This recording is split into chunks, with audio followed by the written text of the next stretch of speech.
우리는 신학 스케치를 통해서 신론을 차근차근 살펴보고 있습니다. 지난주에 우리는 하나님의 영원하신 작정에 대해서 우리는 함께 살펴보았습니다.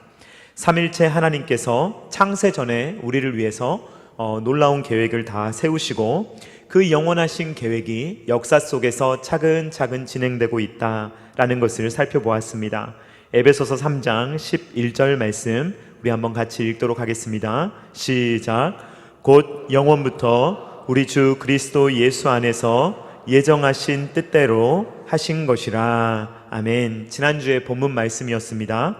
영원부터 우리 주 예수 그리스도 안에서 하나님께서 작정하시고 예정하신 것이 이 역사 가운데 차근차근 진행되고 있다라는 것을 나누었습니다.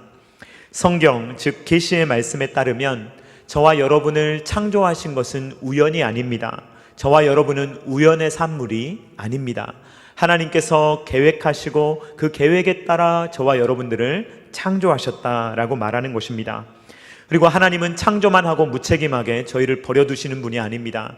내가 창조했으니까 이제 마음껏 살아라 라고 우리를 내버려 두시는 것이 아니라 하나님께서 친히 간섭하시고 우리를 돌보시는 것, 이것을 섭리라고 말씀을 드렸습니다.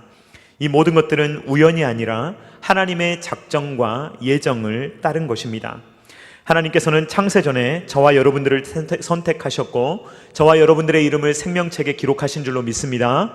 생명책에 기록하신 자들을 하나님께서 역사 가운데 부르신 그들을 영화롭게 하시고 부르신 그들을 주님께서 끝까지 주님의 자녀로 인도하신다라는 것입니다. 하나님은 어제나 오늘이나 내일이나 영원토록 변치 않는 분이십니다.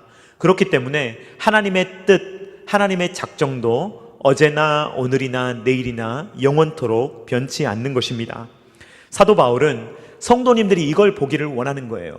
에베소 교회 성도님들이 상황에 따라서 이렇게도 변했다가 저렇게도 변하는 상황을 보는 것이 아니라 영원토록 변치 않는 하나님의 작정과 예정, 이것들을 보고 이것들을 믿고 그 안에서 확신 가운데 평안한 가운데 즐거움 가운데 살아가기를 원하는 것입니다.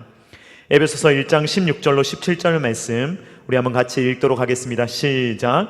내가 기도할 때 기억하며 너희로 말미암아 감사하기를 그치지 아니하고 우리 주 예수 그리스도의 하나님 영광의 아버지께서 지혜와 계시의 영을 너희에게 주사 하나님을 알게 하시고. 아멘. 사랑하는 성도님들, 하나님께서 지혜와 계시의 영을 여러분들에게 부어주시기를 주님의 이름으로 축원드립니다.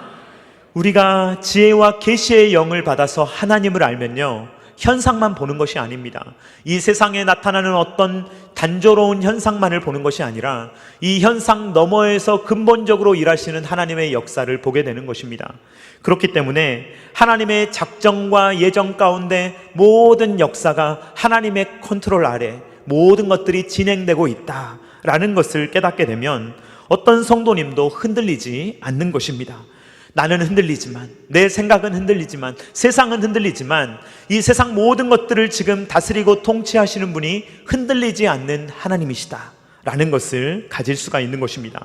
만약에 그러한 신앙만 갖게 되면, 지혜와 계시의 영을 가지고 그것을 바라볼 수만 있게 되고 믿을 수만 있게 된다면 세상의 어떤 철학도, 어떤 이론도, 어떤 이단도 저와 여러분들을 무너뜨릴 수가 없는 것입니다.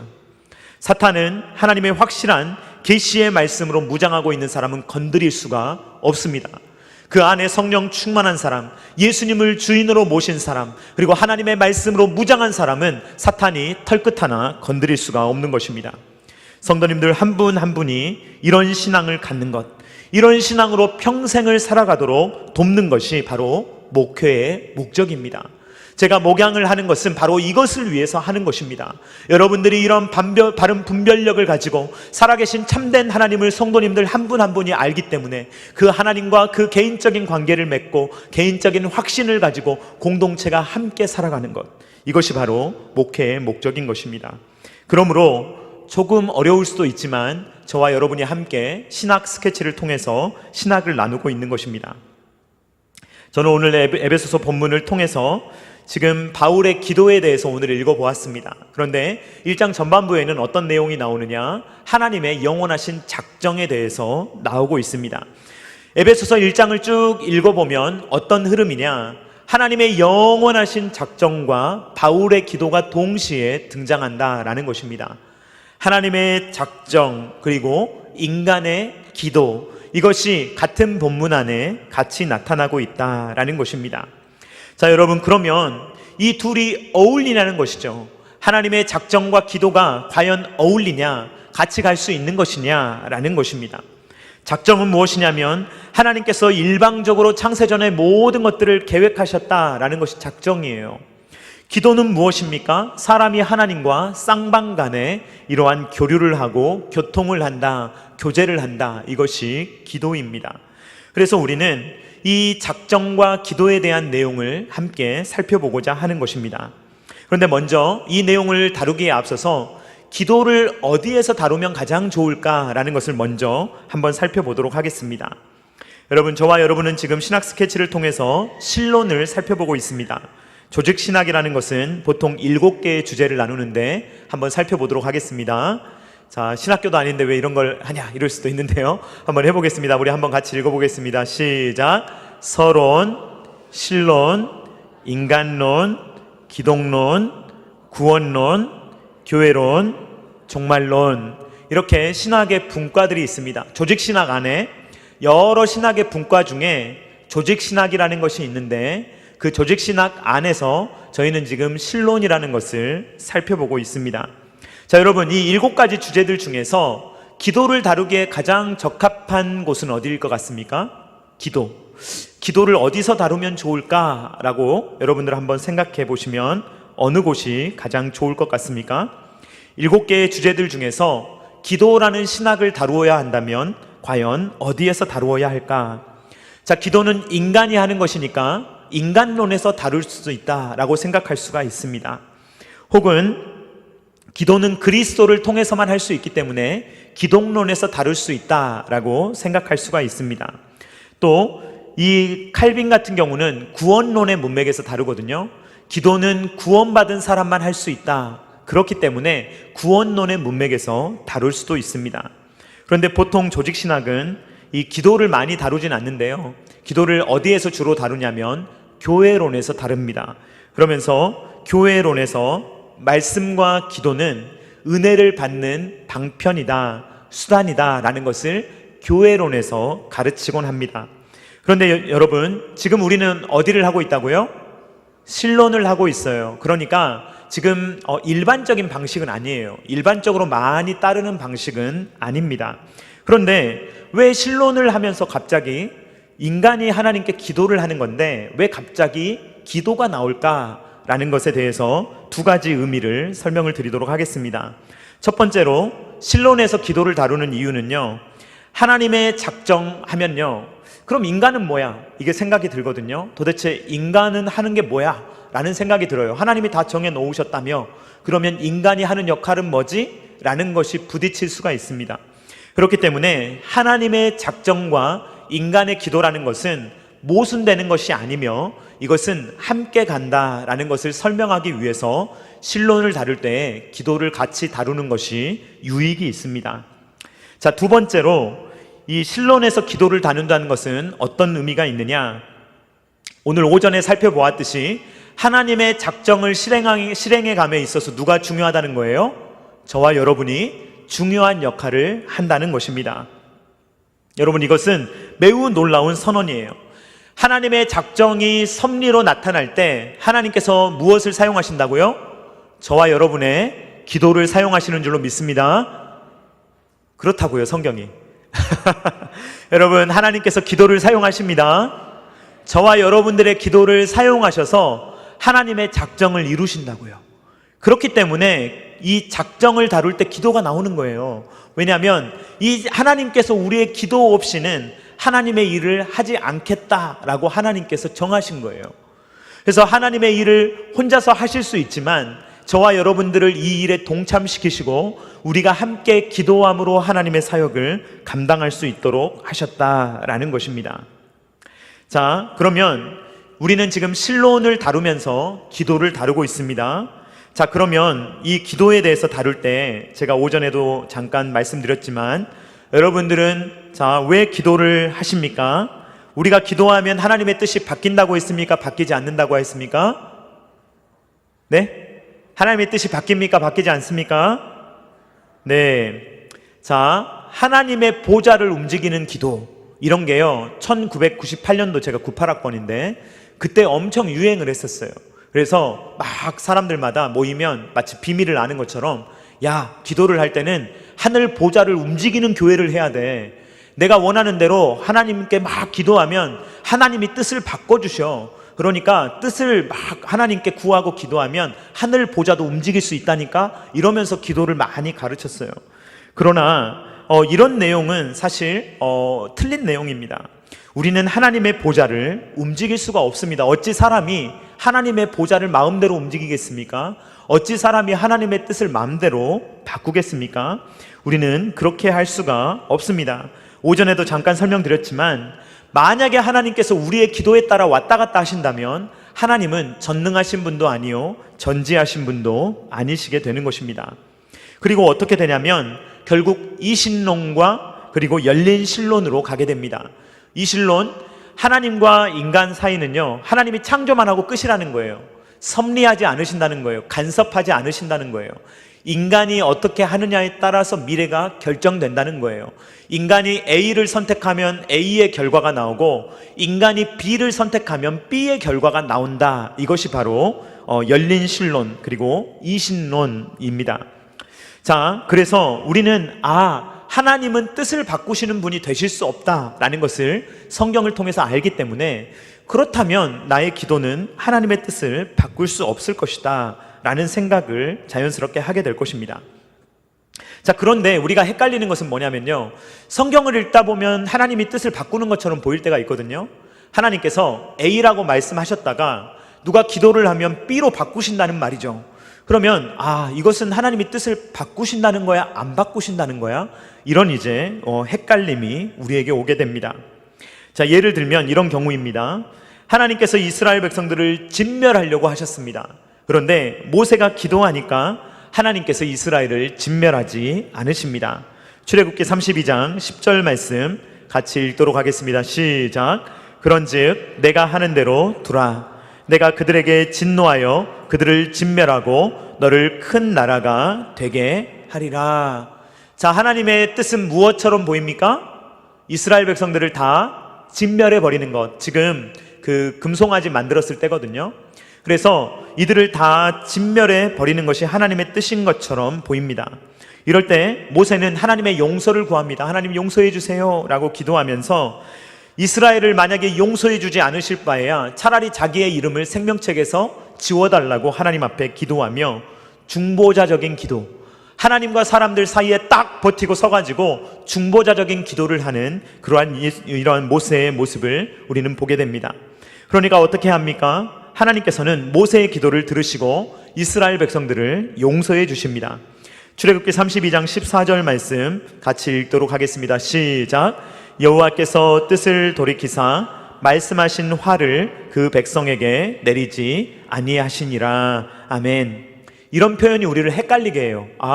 기도하면 하나님이 바꾸시는구나. 원래 A라고 말씀하셨지만 기도하면 B로 하실 수도 있는 거구나 라고 생각할 수도 있습니다.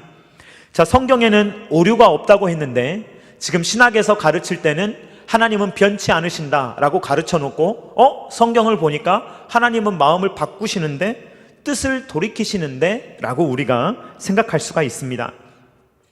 한 군데만 더 살펴보겠습니다. 요나서를 봐도 그렇습니다. 요나는 니느웨에 가서 단 하루 동안 3일 길을 가야 되는 그 성읍에 딱 하루 동안 뭐라고 외치냐면 40일이 지나면 니느웨가 무너지리라 라는 것을 선포합니다. 그러니까 어떻게 됩니까? 갑자기 왕으로부터 모든 사람들, 그리고 짐승에 이르기까지 다들 금식하고 막 죄를 뒤집어 쓰고 그들이 기도합니다. 그래서 하나님께서는 결국 니느웨에 재앙을 내리지 않으십니다. 요나서 3장 10절 말씀 같이 읽도록 하겠습니다. 시작. 하나님이 그들이 행한 것 곧 그 악한 길에서 돌이켜 떠난 것을 보시고 하나님이 뜻을 돌이키사 그들에게 내리리라고 말씀하신 재앙을 내리지 아니하시니라. 아멘. 자, 하나님의 뜻이 바뀌는 것 같습니까? 안 바뀌는 것 같습니까? 바뀌는 것처럼 보이죠? 네, 그러나 이 본문을 그렇게 해석할 수 없는 이유가 두 가지가 있습니다.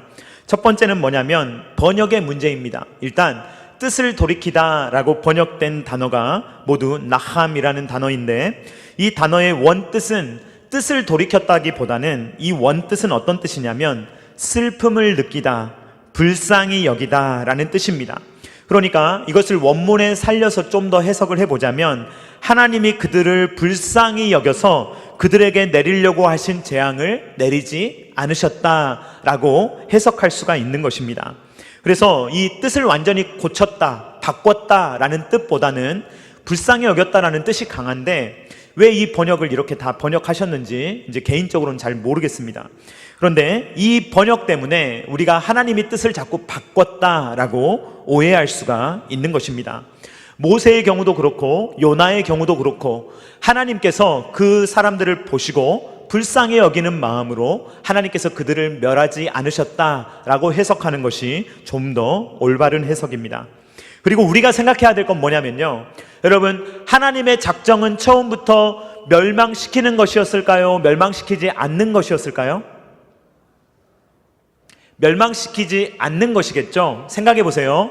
만약에 하나님께서 멸망시키실 것을 작정하셨다면 하나님께서 모세에게 물어보시겠어요? 모세에게 먼저 물어보시겠습니까? 하나님께서 모세의 허락이 필요합니까? 모세, 나 멸망시켜야 되겠는데? 그리고 모세에게 기도할 기회를 주시겠습니까? 주시지 않죠. 이미 그들이 금송아지를 만들어 놓고 춤출 때 이미 다 멸망시키셨을 거예요. 만약에 그게 하나님의 작정이라면. 그것은 하나님의 작정이 아니었던 것이죠. 그러니까 하나님께서는 일부러 그들을 내버려 두시고 모세가 그것을 보게 하시고 모세가 중보기도를 하게 하시고 그것을 통하여서 재앙을 내리지 않도록 하시는 것이 처음부터 하나님의 뜻이었던 거예요. 그리고 나서 하나님께서 그 뜻하신 바를 이루시는데 누구의 기도를 사용하신 것입니까? 모세의 기도를 사용하신 것입니다. 여러분, 이제 정리가 되십니까? 여러분, 니느웨도 마찬가지입니다. 여러분, 만약에 니느웨를 하나님께서 멸망시키실 것을 처음부터 작정하셨다면 요나를 보내시겠습니까? 보내지 않으시겠습니까? 뭐하러 보내시겠습니까? 요나를. 요나 보내실 필요 없어요. 그냥 멸망시켜버리면 되는 거예요. 그러나 하나님께서 처음부터 작정하신 뜻이 요나를 보내서 그들을 돌이키는 것이 하나님의 작정이에요. 그렇기 때문에 요나를 보내신 것입니다. 요나 입장에서는 하나님 번복하시네, 하나님 막 마음을 바꾸시네, 내 이럴 줄 알았다, 하나님은 인애로우시고 자비로우시고 이러셔서 하나님께서 그 뜻을 철회하실 줄 내가 알았다, 나중에 막 불평불만 하는데, 원래 하나님의 뜻이 니느웨를 멸망시키지 않는 것이 하나님의 뜻이었다라는 것입니다. 그러므로 하나님께서는 요나를 막 도망가지만 끝까지 잡아다가 요나를 니느웨로 보내셔서 그 니느웨의 백성들의 마음을 돌이키시고야 마셨다. 그것이 바로 하나님께서 처음부터 가지고 계셨던 계획이다라는 것입니다. 자, 이제까지의 내용을 정리하면 하나님의 영원하신 작정은 일정합니다. 고정되어 있습니다. 여러분, 변합니까? 변하지 않습니까? 변하지 않습니다. 하나님의 뜻은요, 영원 전부터 정해져 있고 그 뜻은 변하지 않습니다. 그 누구도 하나님의 뜻을 바꿀 수 없습니다. 심지어 하나님께서, 삼위일체 하나님께서 이것을 정하셨기 때문에 하나님도 바꾸지 않으시는 거예요. 이것을 계획해 놓고 이 계획 안에서 하나님께서 움직이시는 것입니다. 자, 그러면 하나님의 뜻을 바꿀 수 없다, 이것을 이야기했기 때문에 이제 기도하시는 분들의 마음, 제가 오전 설교하고 지금 연결이 됩니다. 그러면 기도하나 기도하지 않으나 결과가 같다면 우리는 도대체 왜 기도해야 되는가라는 것을 물을 수 있는 것입니다. 자, 우리는 왜 기도해야 합니까? 기도의 이유는 참 많아요. 기도의 이유는 너무너무 많습니다. 예를 들면 기도는 꼭 내 뜻을 관철시키려고 하는 것이 아닙니다. 기도는 하나님의 뜻을 이루는 방편이에요. 기도는 하나님과 만나는 거예요. 하나님과 교제하는 것입니다. 하나님과 대화하는 거예요. 그리고 우리의 호흡입니다. 그런데 이 신론과 관련해서 하나님과 관련된 이 기도의 의미가 있다는 것입니다. 여러분, 우리가 하나님께 기도해서 우리의 상황을 알리지 않으면 하나님이 아실까요? 모르실까요? 우리가 하나님께 안 알려드리면 하나님이 저희의 상황을 아실까요? 모르실까요? 알고 계시죠. 다 아셔요. 다 아시는데 기도하는 거예요. 자, 마태복음 6장 8절 말씀 같이 읽도록 하겠습니다. 시작. 그러므로 그들을 본받지 말라. 구하기 전에 너희에게 있어야 할 것을 하나님 너희 아버지께서 아시느니라. 그러면요, 우리가 알려드리려고 기도하는 건 아니에요. 하나님, 제 상황이 요즘 이래요. 하나님 모르셨죠? 모르셨는데 이제 알고 계세요. 제 상황이 이래요. 이러려고 기도하는 게 아닙니다. 하나님은요, 우리가 기도하기도 전에 모든 것을 다 알고 계십니다. 그러니까 우리는요, 정보를 드리기 위해서 기도하는 게 아니에요. 하나님께 어떤 상황에 대해서 알려드리려고 하는 게 아니고 하나님은 다 알고 계신다라는 것입니다. 그러면 우리는 이 실론과 관련해서 왜 기도해야 될까? 제가 오전에 설명드렸지만 하나님께서 우리의 기도를 통해서 일하시기 때문에 기도해야 될 줄로 믿습니다. 저와 여러분들이 기도해야 하나님이 움직이신다고요. 놀라운 일이죠. 우리가 기도하지 않으면요, 안 움직이신대요. 기도할 때 움직이신대요. 그렇게 하려고 하나님께서 작정해 놓으셨어요. 그걸 만들어 놓으셨어요. 그래서 기도할 때 하나님이 움직이시는 이러한 영적인 원리를 하나님께서 만들어 놓으시고 우리가 기도할 때 하나님께서 역사하심을 보여주신다라는 것입니다. 그래서 정리하면 이렇게 말씀드릴 수가 있습니다. 인간의 기도는 무엇이냐? 하나님의 작정을 이루어가는 수단이다라는 것입니다. 한번 따라해 보겠습니다. 기도는 하나님의 작정을 이루어가는 수단이다. 여러분, 그렇게 쓰임 받으실 수 있기를 주님의 이름으로 축원드립니다. 흥분되지 않으세요? 우리가 기도하면요, 그걸 사용해서 하나님 일하신대요. 우리가 기도 안 하면요, 안 된대요. 일이 진행이 안 된대요. 그렇게 하나님께서 만들어 놓으셨대요. 그래서 우리의 기도를 통해서 일하신다라는 것입니다. 같은 맥락에서 제가 헤르만 바빙크의 이야기를 오늘 말씀을 드렸는데요, 이 헤르만 바빙크도요, 이 섭리라는 부분을 다루면서 기도를 다뤄요. 그러니까 신론에서 다루는 거예요. 이 바빙크가 다른 신학자들하고 다르게 굉장히 특이하게도 신론에서 기도를 다루면서 이런 이야기를 아까 했던 것입니다. 하나님의 작정은 목적뿐 아니라 수단도 포함합니다 라고 말하면서 하나님의 목적을 이루어가는 방법으로서의 사람의 기도가 있다는 거예요. 하나님은 결과만 딱 작정하신 것이 아닙니다. 미래에 이런 일이 될 거야 끝, 이게 아니고 여기까지 가는 모든 과정들을 주님께서 작정하시고 모든 일들이 다 이루어지도록 하나님께서 역사하신다는 것입니다. 제가 오전에도 말씀드렸는데요, 아합 왕과 이세벨 여왕의 시절에 이 엘리야가 기도하니까 비가 내리기도 하고 내리지 않기도 했어요. 야고보서 5장 17절로 18절 말씀 같이 읽도록 하겠습니다. 시작. 엘리야는 우리와 성정이 같은 사람이로되 그가 비가 오지 않기를 간절히 기도한즉 3년 6개월 동안 땅에 비가 오지 아니하고 다시 기도하니 하늘이 비를 주고 땅이 열매를 맺었느니라. 아멘. 비가 오지 않았던 이유가 무엇입니까? 비가 왔던 이유가 무엇입니까? 둘 다 엘리야의 기도라는 수단 때문이에요. 엘리야가 기도하니까 비가 멈추기도 했고 엘리야가 기도하니까 비가 내리기도 했어요. 자, 그런데 비를 내리기도 하고 멈추기도 하는 것이 엘리야입니까? 아니면 하나님입니까? 하나님이시라는 거예요. 그래서 엘리야가 없어도 하나님은 하세요. 그런데 하나님이 하실 일에 누구를 끼워주신 거예요? 엘리야를 끼워주신 거예요. 하나님의 일에 우리 첨단 겨자씨교회를 끼워주신 줄로 믿습니다. 너도 같이 하자. 내 일에 너도 동참하여라. 주님 혼자 드실 수 있는 무게예요.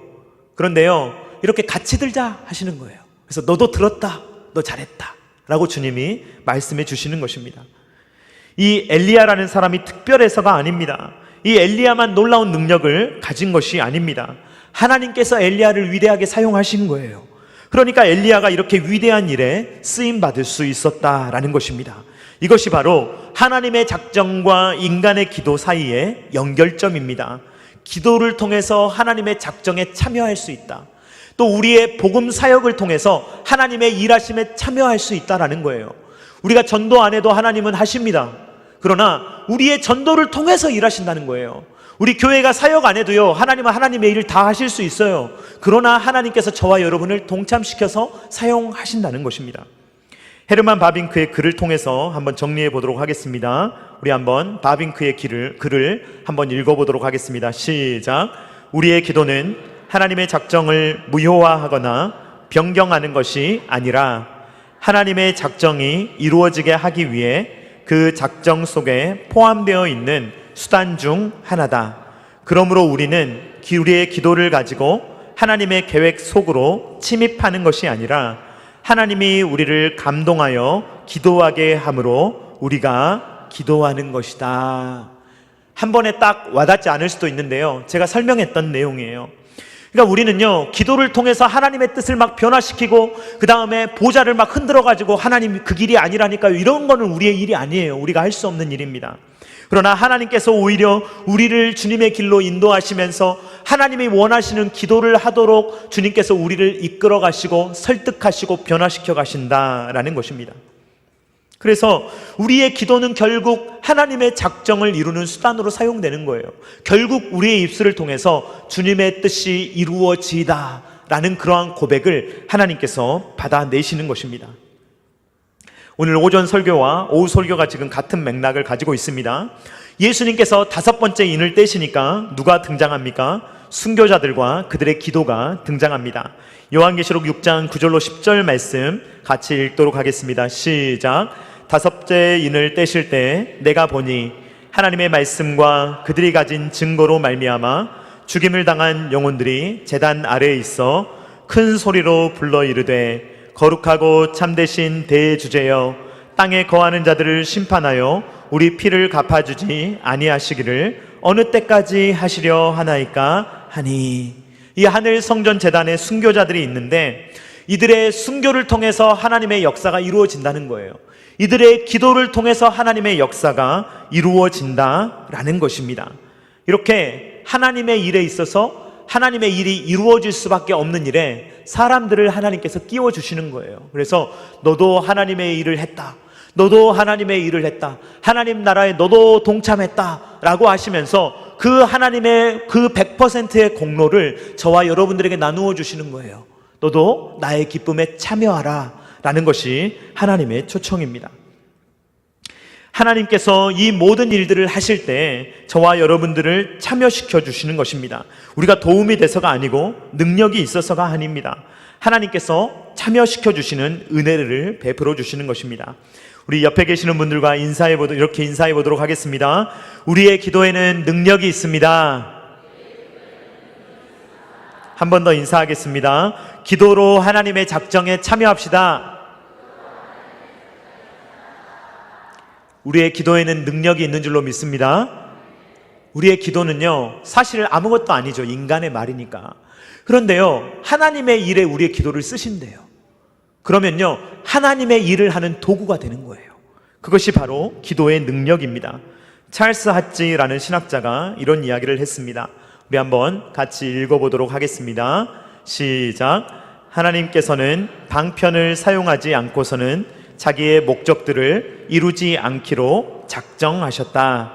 이 방편들 가운데 하나님의 백성들이 드리는 기도가 주요한 위치를 차지하고 있다. 신학생들은요, 찰스 핫지를 알아요. 모르는 사람이 없어요. 근데 찰스 핫지를 어떻게만 아냐면요, 그냥 공부 잘하고 딱딱하신 분으로만 알아요. 그럼 그렇지 않아요. 이런 글을 보면요, 놀라운 신앙 고백이에요. 하나님께서 이 모든 일들을 하실 때 하나님의 뜻을 우리가 하는 일 없이는 이루지 않기로 하셨다는 거예요. 그래서 저와 여러분들이 하나님의 일에 동참할 때 그 일을 하도록 모든 것들을 작정하시고 특별히 기도를 통해서 하나님의 사역을 이루어 가신다라는 것을 고백하고 있는 것입니다. 사랑하는 성도님들, 지혜와 계시의 영을 주셔서 이러한 놀라운 기도의 특권을 여러분들이 알아보시기를 주님의 이름으로 축원드립니다. 기도의 능력을 체험하시기를 주님의 이름으로 축원드립니다. 그러면요, 우리가 기도하는 게 달라지는 거예요.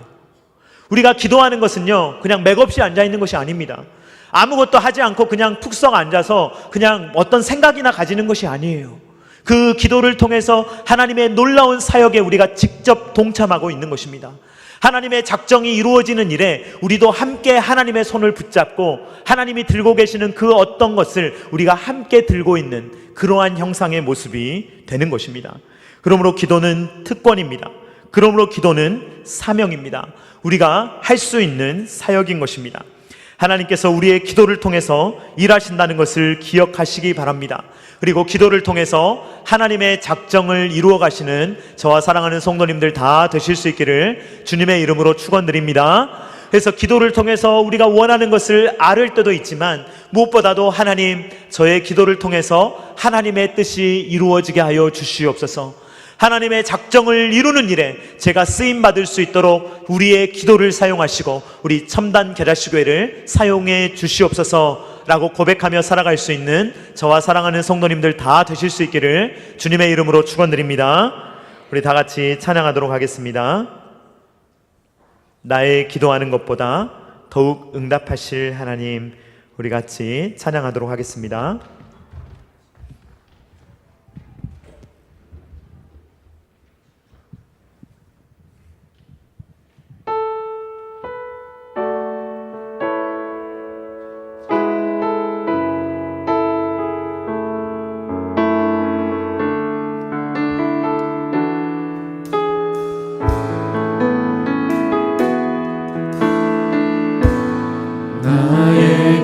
기도하는 것보다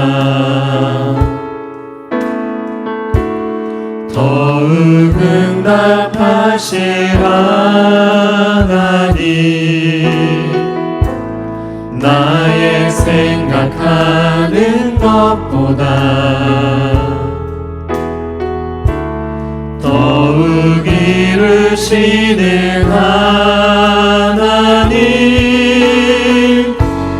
우리 가운데 역사하신 능력대로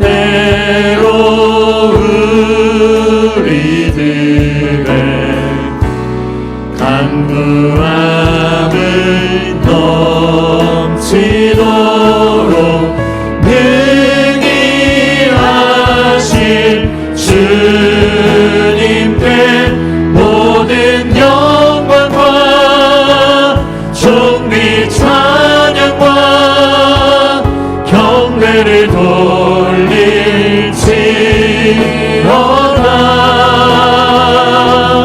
모든 영광과 존귀 찬양과 경배를 돌릴지어다.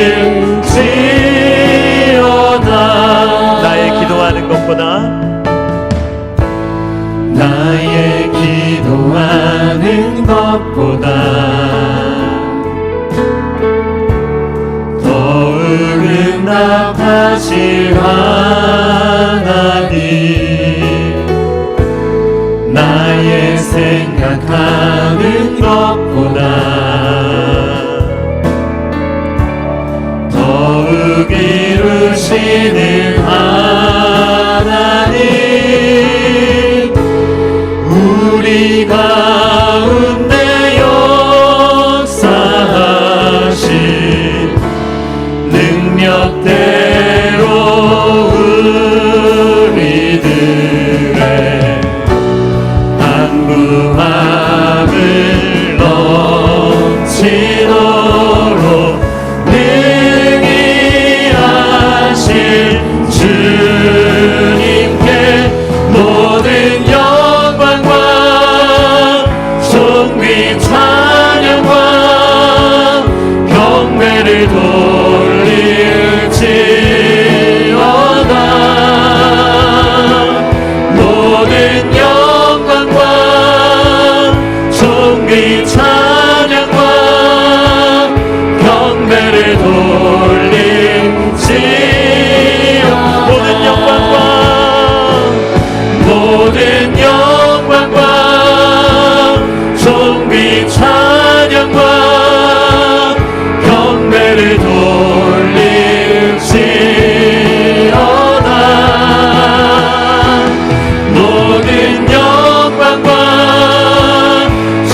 주님으로 찬양합니다. 모든 영광과 모든 영광과 존귀 찬양과 경배를 돌릴지어다.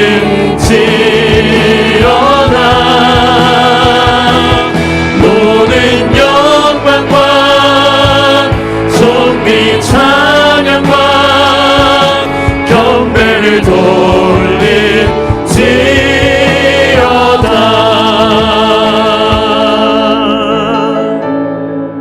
여러분, 이 시간에 우리가 함께 기도할 때 하나님 100%, 인간 100%를 기억하면 좋겠습니다. 하나님은 모든 것들을 작정하셨습니다.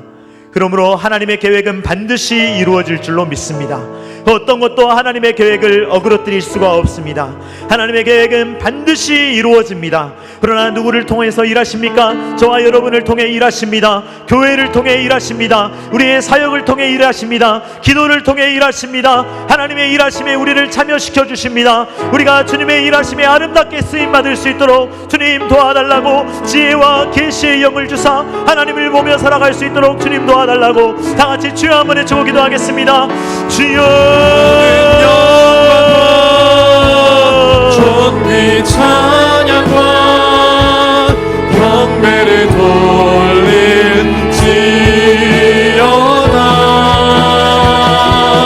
모든 영광과 존귀 찬양과 경배를 돌릴지어다.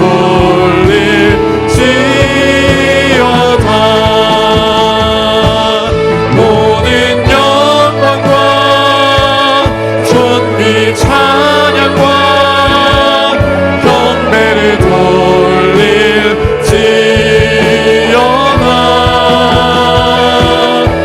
모든 영광과 존귀 찬양과 경배를 돌릴지어다.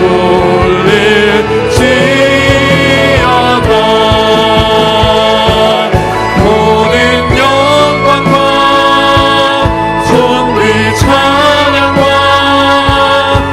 경배를 돌릴지어다.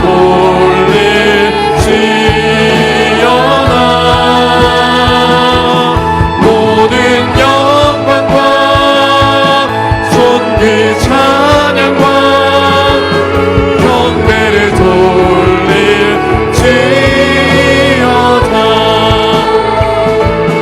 모든 영광과 존귀 찬양과 경배를 돌릴지어다.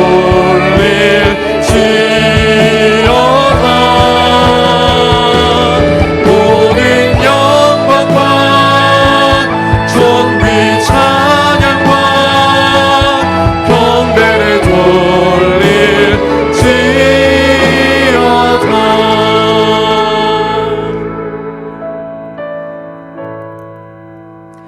우리 주 예수 그리스도의 하나님 영광의 아버지께서 지혜와 계시의 영을 너희에게 주사 하나님을 알게 하시고 너희 마음의 눈을 밝히사 그의 부르심의 소망이 무엇이며 성도 안에서 그 기업의 영광의 풍성함이 무엇이며 그의 힘의 위력으로 역사하심을 따라 믿는 우리에게 베푸신 능력의 지극히 크심이 어떠한 것을 너희로 알게 하시기를 구하노라.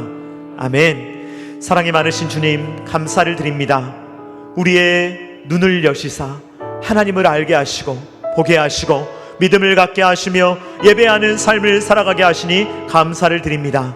우리가 이 땅을 살아가지만 소망 없이 살아가는 것이 아니라 영생 복락에 대한 소망을 품고 천국을 바라보며 살아갈 수 있는 영적인 삶을 살아갈 수 있도록, 이 땅을 살아가고 있지만 영원한 하늘에 잇대어 살아갈 수 있도록 주님 역사하여 주시니 감사를 드립니다. 주님, 우리에게 기도의 능력이 있다는 것을 알게 하시며 하나님의 작정을 이루는 기도로 우리가 쓰임받을 수 있다는 것을 깨닫게 하시니 감사합니다. 주님, 우리가 할 수 있는 사역은 너무나도 작은 것이지만 주님께서 우리의 사역을 통해 교회를 통해 일하시며 하나님의 일을 이루어 가시겠다고 말씀하여 주시니 감사합니다. 주님이 하시는 일에 우리를 포함시키시고 주님께서 우리와 합력하시며 주님께서 우리를 주님의 계획에 포함시켜서 주님의 일을 감당하게 하시니 감사를 드립니다. 주님, 이것이 얼마나 큰 은혜입니까? 우리가 이것을 깨달을 수 있도록 도와주시고 주님, 이 일에 동참하게 하여 주시옵소서. 기도의 문을 열어 주시옵소서. 능력의 기도자들이 되게 하여 주시옵소서. 기도의 능력을 맛보게 하여 주시옵소서. 우리가 기도할 때 하나님의 일하심을 경험하게 하여 주시옵소서. 우리를 통하여 하나님의 작정이 이루어져감을 우리로 하여금 경험하게 하여 주시옵소서. 그래서 하나님의 놀라운 일에 동참하는 주의 교회 되게 하여 주시옵소서.